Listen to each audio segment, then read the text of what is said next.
How did Dad get his job with the power company? You haven't heard that story? I've forgotten it. You've forgotten. Well, I was working in the beauty shop, Miss Hart and I. So, this lady called. It was the wife of the president of the power company. I've forgotten his name now.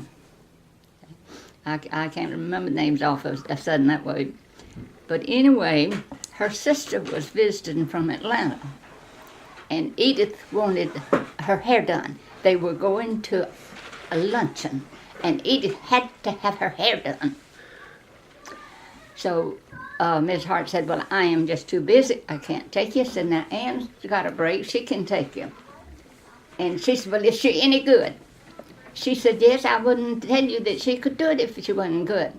So Anderson was her name. And she said, all right. So she left Edith for me to do her hair. And she had naturally curly hair. You can only set natural curly hair in its natural curls. Otherwise, it will not stay.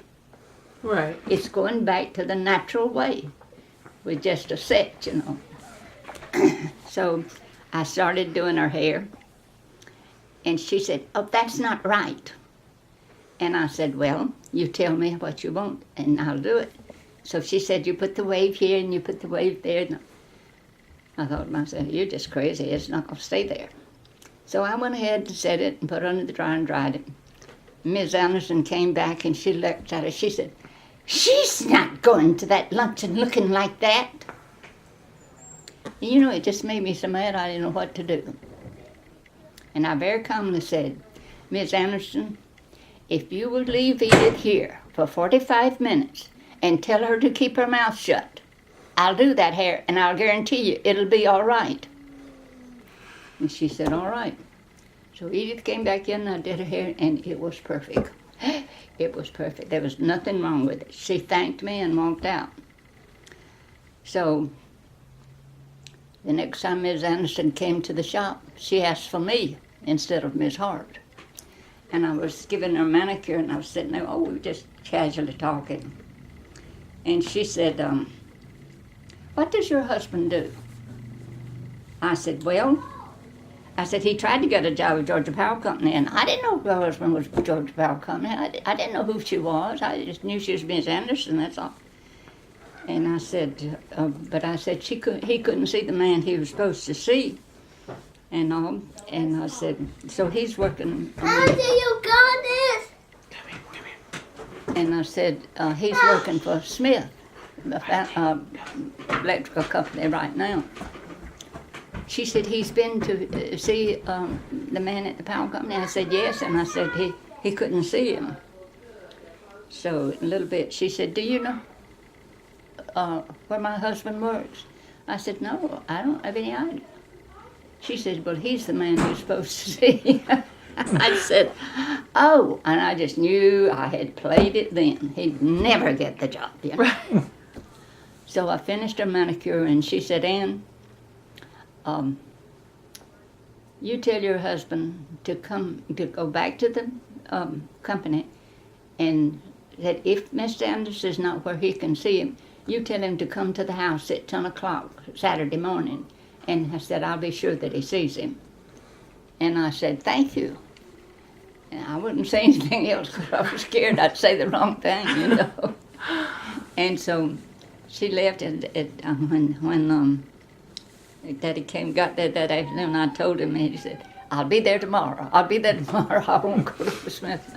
So he went and he got the job. Oh. He hired him right there like that. That's how he worked with the power company. What year would it have been? 1930 something? Well, let's see. What year did we go to Columbus? And I married in 36. So it must have been about 37 or 38, something like that. Okay, so it was before Peggy was born. Because Peggy was born in 39. Yes, it was before. Well, see, he was 1 year in service after we married. And then he had a year's leave that he had saved up. And so then that's when he went to work with Smith. And he had been with them about a year with Smith, about just a private little company. And he'd been with them about a year when this took place. So, but that embarrassed me, so I'll tell you the truth, I never had anything to hit me in the face so bad. And so he worked all of those years, and it's one of the best things that ever happened to him.